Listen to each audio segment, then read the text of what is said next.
নিজেকে কেন মূর্খ বলছেন অভিনেতা কাঞ্চন মল্লিক? শ্রীময়ী চট্টরাজও বললেন তার স্বামী কাঞ্চন মল্লিক নাকি ইমোশনাল ফুল। আপনাদের সবাইকে স্বাগত সিনে গসিপে। বন্ধুরা, সদ্য আইনত বিয়ে সেরেছেন কাঞ্চন আর শ্রীময়ী। কাঞ্চন আর শ্রীময়ী 7 পাকে বাধা পড়বেন। আইনি বিয়ের পর এবার সামাজিক বিয়ে করবেন তারা 6 মার্চ। তার প্রস্তুতি জোর কদমে চলছে। এরই মাঝে স্বামী সম্পর্কে কথা বললেন অভিনেত্রী শ্রীময়ী চট্টরাজ। দেখা গেল অভিনেতা কাঞ্চন মল্লিককেও নিজের সম্পর্কে কথা বলতে। নিজেকে মূর্খ বলেই উল্লেখ করলেন অভিনেতা।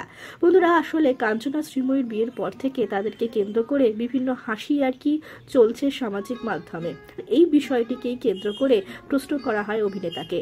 অভিনেতার এই বিষয়ে বক্তব্য, একটা সময় রাস্তায় নেমে জনতা এক্সপ্রেসের মতো শো করতাম, তাই আমার ধারণা ছিল হয়তো মানুষ চিনি, কিন্তু এখন বুঝলাম আমি মূর্খ।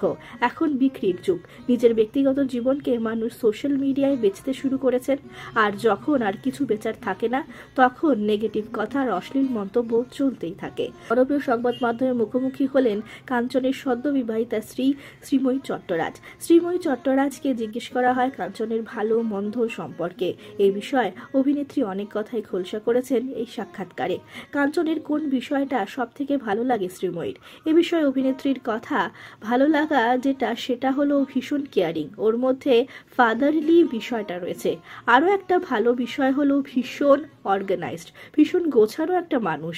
আমরা হয়তো কোথাও বেড়াতে গেলাম, ও খুব পরিপাটি। আমার হয়তো ট্রলির ব্যাগের এখানে জামা ওখানে ওই, তবে ওর সবকিছু গুছিয়ে রাখে। আবার ঘরদোর ও সবকিছু টিপটাপ রাখে, হয়তো পরিচালকদের দিয়েই করায়, কিন্তু সবকিছু খেয়ালে থাকে ওর। এসবেও ভীষণ পটু। কাঞ্চন মল্লিকের কোন বিষয়টা খারাপ লাগে শ্রীময়ী চট্টরাজের? এই বিষয়ে অভিনেত্রী জানিয়েছেন ও ইমোশনাল ফুল। আরও একটা বিষয় হলো ভীষণ মুখ চড়া, কোনো কথাই মুখের ওপর বলবে না। ওর যদি কাউকে ভালো লাগে সেটাও মুখের ওপর বলবে না, আর ওর যদি কাউকে খারাপ লাগে সেটাও মুখের ওপর বলবে না।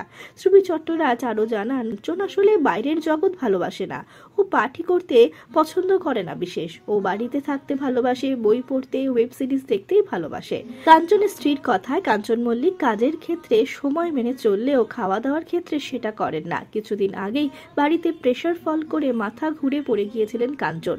শরীর স্বাস্থ্য নিয়ে কাঞ্চনের একেবারেই সচেতন নন। শ্রীময়ীর কথায় তিনি চান কাঞ্চনের জীবন থেকে যেন কিছুটা হলেও ল্যাদ আর ঘুম চলে যায়। বিধায়ক অভিনেতা নাকি দাঁড়িয়ে দাঁড়িয়েও ঘুমোতে পারেন, এরকমই দাবি করলেন তার সদ্য বিবাহিতা স্ত্রী শ্রীময়ী চট্টরাজ।